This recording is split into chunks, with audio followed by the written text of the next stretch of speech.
Today I am pleased to report 5,710 Albertans have recovered from COVID-19, leaving 926 active cases in the province. Currently, 59 people are hospitalized with COVID-19, with 6 of these in intensive care units. In the last 24 hours, out of 4,017 new test results, there were 33 new cases. Sadly, I must report that there are 4 new deaths today: a male in his 70s, a female and a male in their 80s, and a female in her 90s. All of them resided in Calgary continuing care facilities. I have said before, and I will say again, that no Albertan is expendable, and every death from this virus is a loss of someone who was loved and cherished by friends and family. My heart and condolences go out to all Albertans grieving the loss of a loved one at this time. We do know that older individuals are at higher risk of severe outcomes from COVID-19. The average age of those who have died from COVID-19 is 82 years, which is why long-term care and other continuing care facilities remain a priority for both me and Alberta Health Services. We will continue to monitor outbreaks at these facilities and take additional measures as necessary to protect the health of residents and staff. The good news is that we continue to see a downward trend across the province in active cases.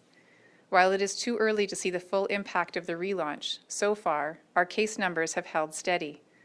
A large part of this is thanks to you and the sacrifices that you have made and continue to make. I know many of the public health measures we've put in place have meant hardship for many. We did not make these decisions lightly. These decisions were made to save lives, and thanks to you, we are saving lives.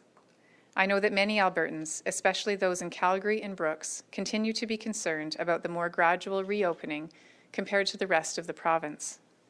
I understand residents and businesses are eager to see more businesses resume operations, and that the wait is taking a toll. I want to thank those in Calgary and across the province for doing their work to protect others by following public health measures, and that is a large part of why these numbers have continued to decline. Protecting Albertans' health and well-being is at the forefront of every difficult decision that is made. We do not want to jeopardize all that Albertans have risked and sacrificed by reopening prematurely. There are many businesses already open across the province, including in Calgary and Brooks. Reopening gradually allows us to monitor any increase in spread from open retail, daycares, and other activities in Calgary and Brooks where the baseline rate was higher last week. This sequencing is based on a thorough public health risk analysis that considers both the risks to the public of spread of COVID and the economic impact. At this point, we are not seeing a concerning increase in numbers in Calgary or Brooks, and overall our cases are stable. The major outbreaks at the plants in both High River and Brooks have made a sizable contribution to the overall case numbers in both of those cities. At Cargill, there are now only 5 active cases, with 943 recovered. At the JBS plant, we see similar progress, with only 10 active cases and 640 workers recovered. All of these signs are encouraging, but the next few days remain critical. Should we continue to see these encouraging results, we are hopeful that we will be able to move forward with the gradual reopening in Calgary and Brooks. However, progress on our relaunch plan continues to depend on our collective ability to keep infection rates low as we begin to relax public health measures. I continue to remind Albertans of the importance of responsible action. Albertans have pulled together to support one another through this pandemic, and that support remains as essential as ever. So it does sometimes take us a little while to get reports of deaths. So sometimes these deaths have happened over the past few days, but they only get reported to the ministry as that reporting system kind of works its way through. So in this particular case, although 4 cases were reported today, the actual deaths may have happened over the past few days. I also think that it's important to note that the outcome in terms of how severe an illness is and whether or not that worst case outcome happens where someone passes away is in large part dependent on the age and previous medical conditions of the person who's infected. So we do know that there will be more deaths. As long as there are infections, there will be a small proportion of those who unfortunately go on to pass away. And that's why we need to be particularly vigilant about protecting people in long-term care and continuing care facilities, and protecting those of our family, friends, and neighbors who are older or who have chronic medical conditions, because those are the individuals who are at the highest risk of death. The question about why we're not testing more, I would say that what's really important to consider when we're doing a test is the purpose for which we're doing the test. So we are making testing available to all Albertans who have any of the symptoms of COVID-19, the core symptoms of cough, fever, runny nose, sore throat, shortness of breath.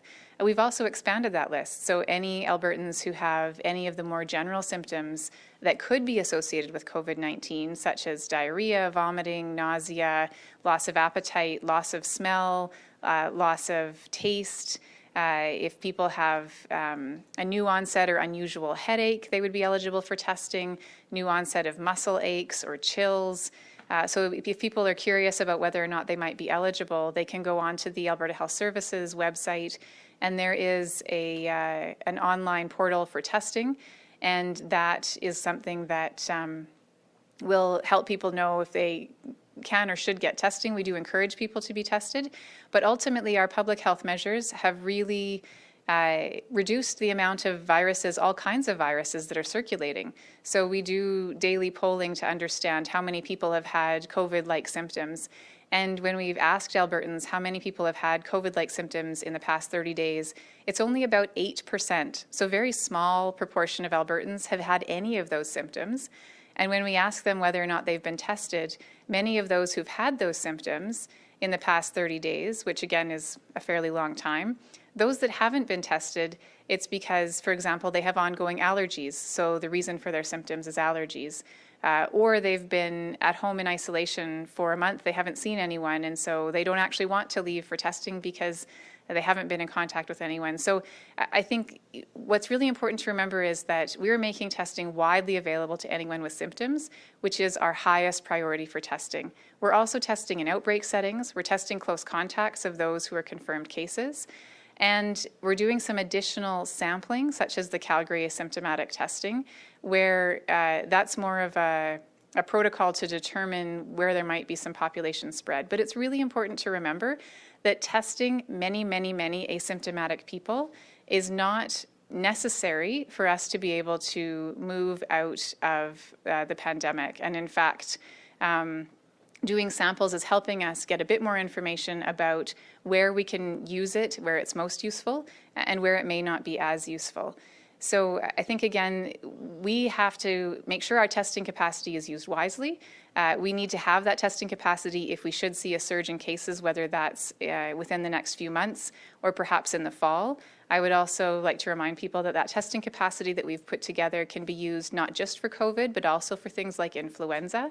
And so all of the capacity we've invested in is a resource that's not just for today or tomorrow, but for the next many months, because we will be in this response for a long time.